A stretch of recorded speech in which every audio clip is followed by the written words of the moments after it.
नाज़रीन, उम्मीद है आप सब खैरियत से होंगे। आज हम एक ऐसे रूहानी अमल का जिक्र करें कि जिसे बाज़ बुजुर्गों की तरफ मंसूब किया जाता है और जिसके बारे में कहा जाता है कि अल्लाह पाक के फजल व करम से नेक और सालेह औलाद की दुआ की जा सकती है। बाद लोग उसे जड़वां बच्चों की नीयत से भी करते हैं, लेकिन ये बात जहन में रखना ज़रूरी है कि जड़वां बच्चे होना सिर्फ और सिर्फ अल्लाह पाक की मशीयत से होता है। कोई भी वजीफ़ा या अमल उसकी ज़मानत नहीं देता।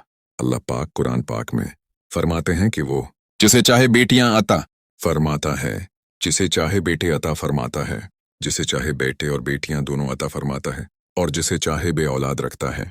इसलिए हर मामला अल्लाह पाक के अख्तियार में है। नाज़रीन, इस अमल के मुताबिक आपने 2 अदद बादाम लेने हैं। इन पर या जबार का वर्द 300 मरतबा करना है।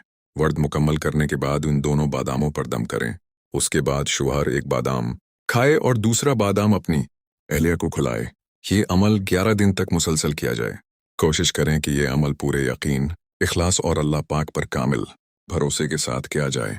साथ ही अल्लाह पाक से खूब दुआ करें, ए अल्लाह, हमें नेक साले, सेहतमंद और दीनदार औलाद अता फरमा, और अगर हमारी किस्मत में जड़वां बच्चे बेहतर हैं तो अपने फضل से हमें अता फरमा।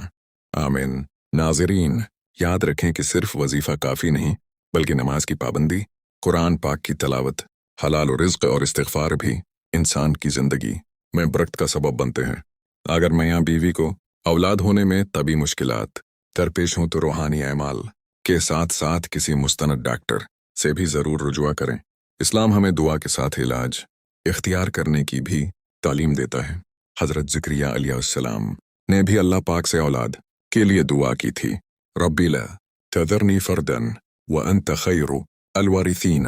तर्जुमा, ए मेरे रब, मुझे अकेला ना छोड़ और तो सबसे बेहतर वारिस है।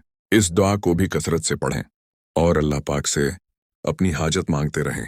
नाज़रीन, अगर अल्लाह पाक ने अभी तक आपकी दुआ कबूल नहीं फरमाई तो मायूस ना हूँ। अल्लाह पाक हर दुआ को सुनता है और बेहतरीन वक्त पर कबूल फरमाता है। सब्र और तवक्कल मोमन की सबसे बड़ी ताकत है। अल्लाह पाक आप सबको नेक, सालेह, फरमानबरदार, सेहतमंद और आंखों की ठंडक बनने वली औलाद अता फरमाए। आपके घरों में रहमतें नाजिल फरमाए और हर जायज़ दुआ कबूल फरमाए।